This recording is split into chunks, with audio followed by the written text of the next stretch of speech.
কবুল হয়। আপনাকে একটা কথা শোনাতে চাই, আল্লাহর নবী সাল্লাল্লাহু আলাইহি ওয়াসাল্লাম বলে, ও নবীজির সাহাবা, আমি তোমাদের সম্মুখে আজকে তিনখানা ওসিয়ত করব। এক নাম্বার ওসিয়তখানা হলো, আমি যখন মারা যাব, আমার মারা যাওয়ার পরে তোমরা নিজেদের মধ্যে ঐক্যতাকে টিকিয়ে রাখবে। দুই নাম্বার ওসিয়তখানা হলো, আল্লাহ পাকের কোরআনকে, আমি নবী আমার হাদিসকে তোমরা ভালো করে মজবুতির সঙ্গে ধরে রাখবে। তিন নম্বর ওসিয়তখানা হলো, আমার হাদিয়া খানা যাকে দেওয়া হবে তার নাম খানা আজকে প্রকাশ করা হবে। আল্লাহর নবীর জুব্বা খানা আজকে কাকে হাদিয়া করা হবে তার নামটা আজকে বলা হবে। সাহাবাদের মধ্যে থেকে সাহাবারা চাতক পাখির মতন নবীর কাছে চলে এসে বলে, নবী গো, কতই না ভাগ্যবান সে হবে যে ব্যক্তি আপনার হাদিয়া খানা পাবে। আল্লাহর নবীর আজকে সাহাবারা চাতক পাখির মতন বসে আছে। হযরতে আবু বকর মনে মনে ভাবে, আল্লাহর নবী মনে হয় তার হাদিয়ার জুব্বা খানা আমাকে দান করবে। এই আমার ভাইরা, এই জুব্বা চাপা মাথা জুব্বা না, আল্লাহর নবীর জুব্বা যে পাবে কতই না সে ভাগ্যবান হবে, কতই না সে আমলিয়াতের কান্ডারি হবে। এই জুব্বা পরে আমার রব্বে, আমার আল্লাহ তাআলার নিকটবর্তী হয়েছে, বাইতুল্লাহ তওয়াফ করেছে, যেই জুব্বা পরে জান্নাত সয়ার করেছে, জাহান্নাম খানা দেখেছে, জিবরিলের সঙ্গে কোলাকুলি করেছে। আল্লাহর নবীর সাহাবারা মনে মনে ভাবতে লাগলেন, হায় রে, কতই না ভাগ্যবান সে হবে আল্লাহর নবীর জুব্বা খানা যে পাবে। হযরতে আবু বকর মনে মনে ভাবতে লাগলেন, আল্লাহর নবী মনে হয় আমার নাম খানা করবে। তার কারণ খানা হলো, আমি আল্লাহর নবীর সাথে একটা নয় দুটা নয় শত শত জায়গায় সফর করেছি। আমার মনে পড়ে যায় আল্লাহর নবী যখন আমাকে ডাক দিয়ে বলেছিল, ওরে আবু বকর, প্রস্তুতি গ্রহণ করো, আমাদেরকে রওনা হতে হবে। একদিন নয়, দুই দিন নয়, 6 মাস পর্যন্ত বিছানাতে আমি কোন রকম ঘুমাই নাই। আমার মনের মধ্যে আশা, আল্লাহর নবী মনে হয় তার জুব্বাটা আমাকে দেবে। আল্লাহর নবী ডাক দিয়ে বলে, আবু বকর,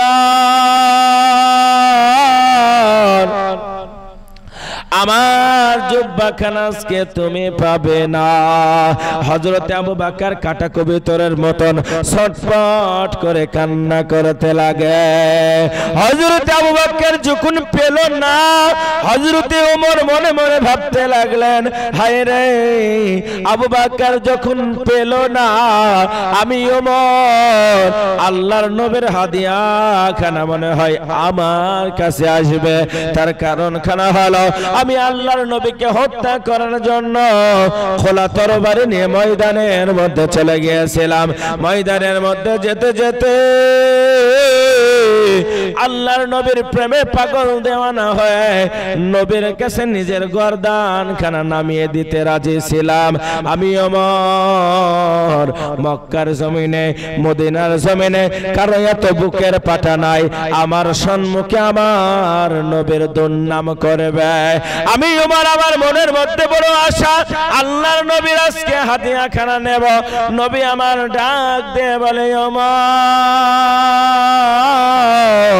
আমার হাদিয়া খানা আজকে তুমি পাবে না।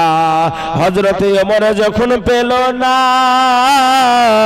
আবু বকর যখন পেল না, হযরতে উসমান ইবনে আফফান রাদিয়াল্লাহু তাআলা আনহু কান্না করে আর মনে মনে ভাবে, একটা নয় দুটা নয়, আমি উসমান নবীজির 2খানা কন্যাকে বিবাহ করেছি। একদিক থেকে আমি নবীজির যেমন জামাই, মনে পড়ে ওই দিনের কথা কানা, যেই দিন আল্লাহর নবী বলেছিল, ও নবীজির সাহাবা, আজকে আমার চোখের পানি কে মুছাবে? আল্লাহর নবীর চোখের পানি মুছানোর জন্য আমি ওসমান রওনা হয়ে গেছিলাম ইহুদের বাড়িতে। এই আব্বাস জানেনা সোনার চাঁদ ভাইয়েরা, আমি সময়ের দিকে লক্ষ্য রেখে বাবা ঘটনাকে সংক্ষিপ্ত আকারে ফিনিশিং এর মধ্যে আমি যাচ্ছি। এমন অবস্থাতে আল্লাহর নবীর চোখের পানি কেমন করে তিনি মুছিয়েছিলেন ইতিহাসের মধ্যে লেখা আছে। আল্লাহর নবী যখন ডাক দিয়ে বলেছিলেন নামাজ ছাড়া জান্নাতের চাবিখানা খুলবে না, হযরতে আপনার আল্লাহর নবীর একজন বিশিষ্ট সাহাবা, নাম তার হযরতে আব্দুল্লাহ আনসারী রাদিয়াল্লাহু তাআলা আনহু। এত গরীব তিনি সাহাবা ছিলেন, এত গরীব তিনি সাহাবা ছিলেন। হযরতে আব্দুল্লাহ আনসারী সবার শেষে মসজিদে আসে আর সবার আগে যেন মসজিদ থেকে চলে যায়। সাহাবাদের মনের মধ্যে থেকে প্রশ্ন উঠে গেল, কেন আব্দুল্লাহ আনসারী সবার শেষে মসজিদে আসে আর কেন বা সবার আগে মসজিদ থেকে চলে যায়? আল্লাহর নবী বললেন, সাহাবা তোমরা কি তোমাদের মরা ভাইয়ের গোশত খানা চিবিয়ে খেতে চাও? বলেন নবী গো, আমরা আমাদের মরা ভাইয়ের গোশত খানা খেতে চাই না। আল্লাহর নবী বললেন, খবরদার আব্দুল্লাহ আনসারীর ব্যাপারে তোমরা কোনো কথা বলো না, আমি আমার সাহাবার খোঁজখানা নিজেই নিতে চাই। জোরে বলুন সুবহানাল্লাহ। এই সোনার মানিক তরুণ যুবক নওজোয়ানেরা, আল্লাহর নবী যখন বললেন নামাজ ছাড়া জান্নাতের তালাখানা খুলবে না, আজকে আপনি কেমন নামাজি? জুমার দিনে আপনি নামাজ পড়তে যান, অন্য দিনে পড়েন না। ঈদের দিনে নামাজ পড়েন, অন্য টাইমে তো আপনি পড়েন না। এই তো রমজান মাস আমাদের কাছ থেকে বিদায় নিল, রমজানে মসজিদ ভর্তি মুসল্লি হয়ে গেল, রমজানও বিদায় নিল, মুসল্লিও বাড়িতে চলে গেল। জোরে বলুন কথা ঠিক বললাম না ঠিক? এই সোনার মানিকের আমার আব্বা জানেরা, ইলিয়েট নগরের তরুণ যুবক নওজোয়ানেরা, আমার মায়েরা, আমি মুখলেসুর রহমান আপনাদেরকে জানাতে চাই রে বাবা, আল্লাহর নবীর সাহাবা কেমন করে নামাজ কানা তিনি আদায় করেছিলেন। আল্লাহর নবী যখন আপনার আব্দুল্লাহ আনসারীর বাড়ির মধ্যে প্রবেশ করবে, বাড়ি নাই, পাথরের গুহার মধ্যে তারা বসবাস করে।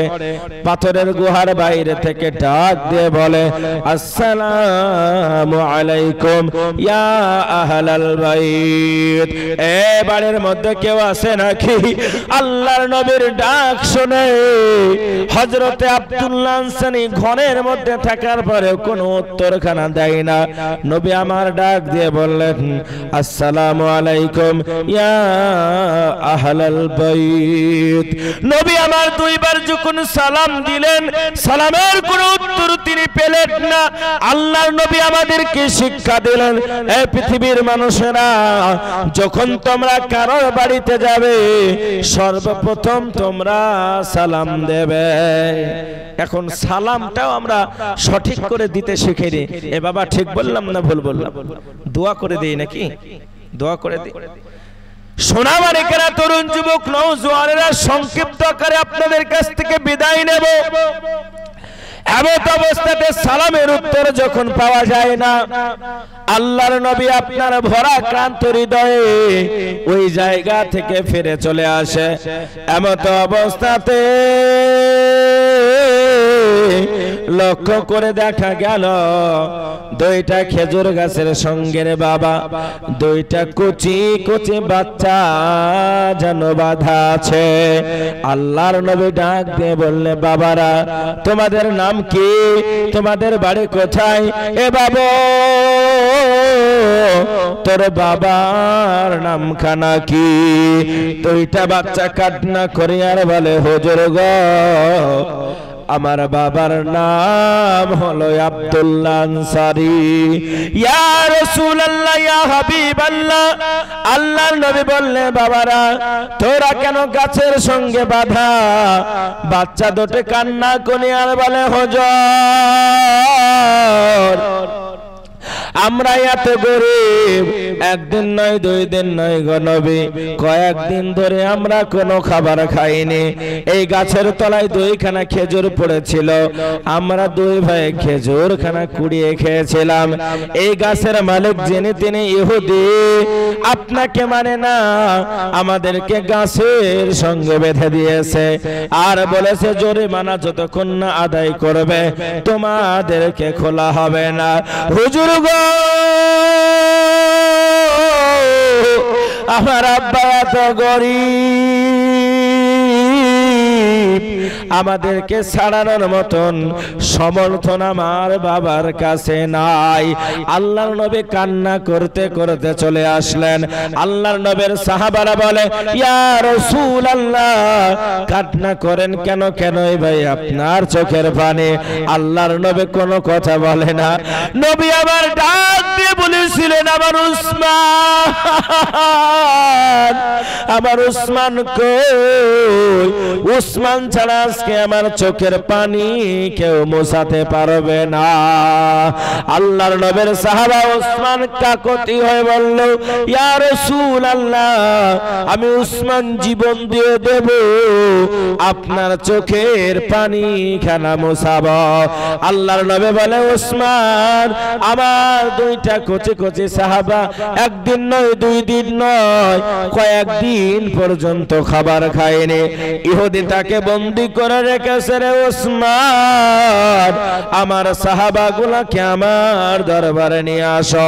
হযরত উসমান আপনি আপ্পান কাটা কবিতরের মতন চটচট করতে করতে ইহুদির বাড়িতে যখন চলে গেলেন, ইহুদির বাড়িতে যাওয়ার পরে বলে, ইহুদি বল কত দাম নেবে? প্রয়োজনে খেজুর গাছ দুটি তোমাকে দিতে হবে। ইহুদি বলল, না, ওই খেজুর গাছের ফলন ভালো হয়, আমি খেজুর গাছগুলা বিক্রয় করব না। হযরতে ওসমান আপনি আপ্পান বলে, ইহুদি একটা নয় দুটা নয়, আমার একটা বাগানে 300 খানা খেজুরের গাছ আছে, বাগানে যত খেজুরের গাছ আছে রে সব গাছ তোমাকে দিয়ে দেব, দুইটা খেজুরের গাছ তোমাকে দিতে হবে। ইহুদি মনে মনে ভাবতে লাগলেন, এই গাছের তলে মনে হয় সোনা আছে, চাঁদি আছে, জোহরা মানিক চূর্ণ আছে, গুপ্তা ধন আছে। হযরত ওসমানকে ডাক দিয়ে বলে, ওগো ওসমান, ওই গাছের মধ্যে এমন কি জিনিস আছে যার জন্য তুমি 300টা খেজুরের গাছ দিতে রাজি হও? হযরতে ওসমান বলে, ভাই শুধু 300টা খেজুরের গাছ নয়, আমি ওসমান, আজকে যদি তুমি আমার কলিজা খানা চাও, আমি ওসমান, আমি খঞ্জর দিয়ে আমার কলিজা খানা বের করে আরে ইহুদি তোর নিকটে দিয়ে দেব। আল্লাহর নবীর চোখের পানি মোছাবো। জোরে বলুন সুবহানাল্লাহ। এই আব্বাজানেরা, শোনা চাঁদ ভাইরা, লম্বা চড়া ঘটনা, ওই দিকে আমি গেলাম না। আল্লাহর নবীর চোখের পানি মুছিয়েছিল ওসমান। ওসমান মনে মনে ভাবে, আল্লাহর নবীর জব্বা খানা মনে হয় আমাকে দেয়া হবে। নবী আমার ডাক দিয়ে বলে, ওরে ওসমান, আমার জব্বা খানা তুমি পাবে না। হযরত আবু বকর পেল না, উমর পেল না, উসমান পেল না। হযরত আলী মনে মনে ভাবতে লাগলেন, আমি নবীজির জামাই, নবীজির কলিজার টুকরা নয়নের পুতলি ফাতিমা আমার ঘরের মধ্যে আছে, হাসান আর হোসেন নানু ভাই আমার কাছে আসে, নবী তাদেরকে কতই না মোহাব্বত করে, মনে হয় জব্বা খানা আমাকে দেয়া হবে। আল্লাহর নবী বললেন, না ওরে আলী, আমার জব্বা খানা তুমি পাবে না।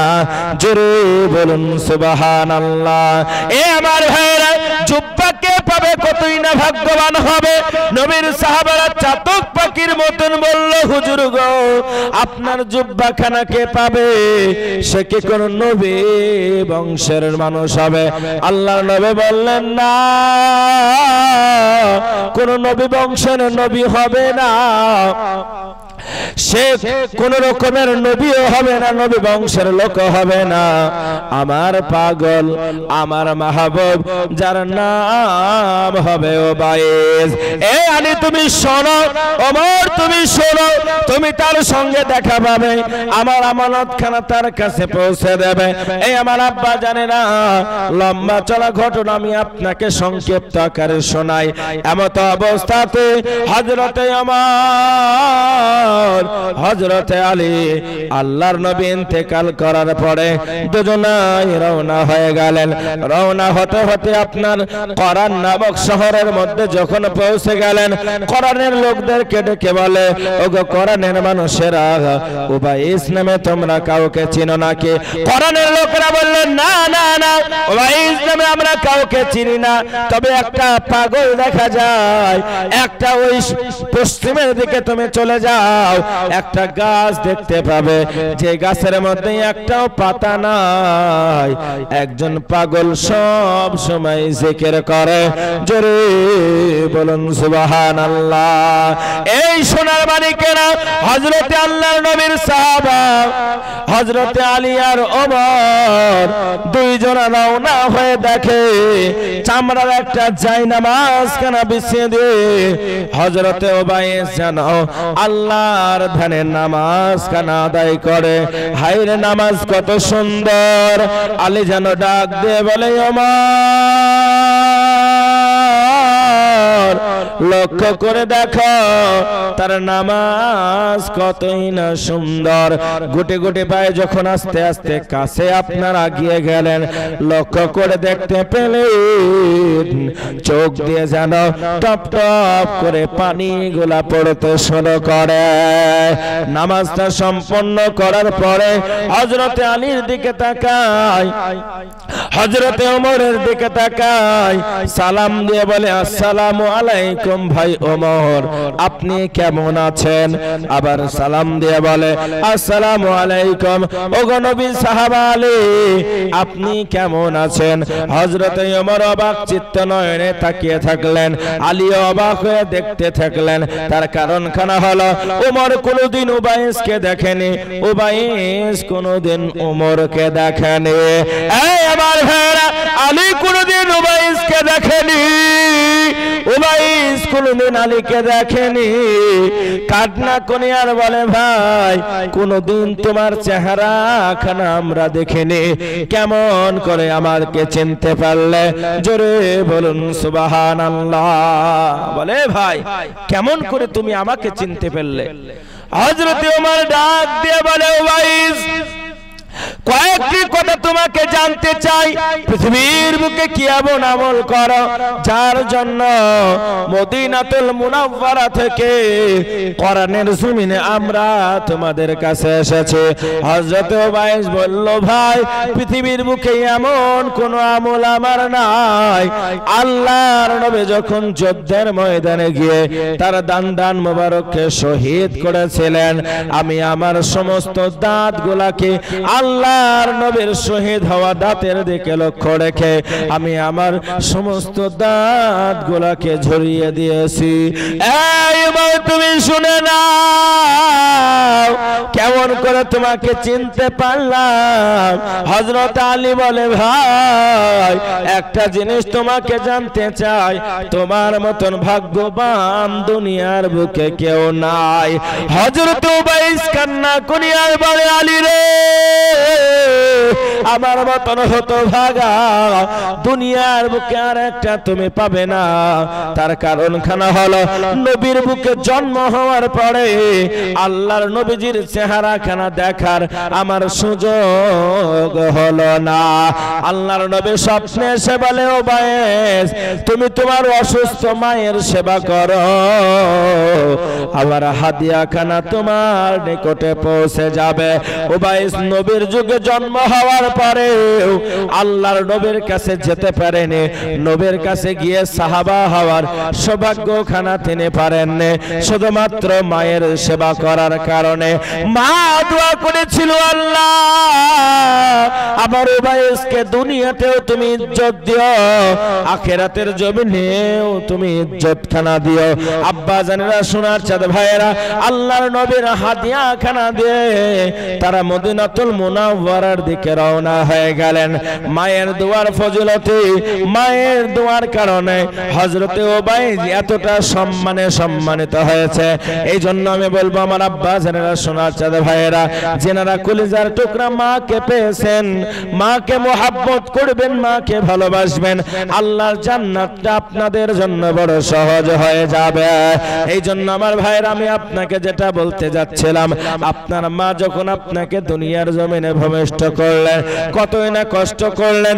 ছোট্ট একটা জায়গা থেকে আপনি যখন দুনিয়ার জমিনে বের হবেন, মা কাটা কবিতরের মতন যেন ছটফট করে, রক্তের বন্যা যেন বইয়ে যায়। ডাক্তার ডেকে বলে, এই রোগীর অবস্থা ভালো না, যদি রোগীকে বাঁচানো যায় সন্তান খানা বাঁচবে না, আর সন্তানকে যদি বাঁচানো যায় রোগী খানা বাঁচবে না। আপনার জনম দুঃখিনী মা হাসপাতালের বেডের মধ্যে সে ডাক্তারকে ডাক দিয়ে বলে, ডাক্তার রে, আমার বাঁচার দরকার নাই, আমার সন্তানকে তুমি দুনিয়ার আলো দেখাও, এর নাম হলো মা। এজন্য আমার আল্লাহ তাআলা বলে, তোমার মা তোমাকে যত ভালোবাসে, তোমার আব্বা তোমাকে যত ভালোবাসে, তোমার আত্মীয় স্বজন তোমাকে যত ভালোবাসে, আমি আল্লাহ তার থেকে 70,000 গুণ বেশি বান্দা আমি আল্লাহ তোমাকে ভালোবাসে। জোরে বলুন সুবহানাল্লাহ, নারে তাকবীর। এজন্য আমরা ওই আল্লাহর ভালোবাসা পাওয়ার জন্য, আল্লাহর সান্নিধ্যতা লাভ করার জন্য, আল্লাহর ইবাদতে আল্লাহ তাআলার দেখানো পথ, কোরআনের দেখানো গাইডলাইন অনুযায়ী আমাদের জীবন চালাবো ইনশাআল্লাহ। জোরে বলে ইনশাআল্লাহ। সোনার চাঁদ ভাই।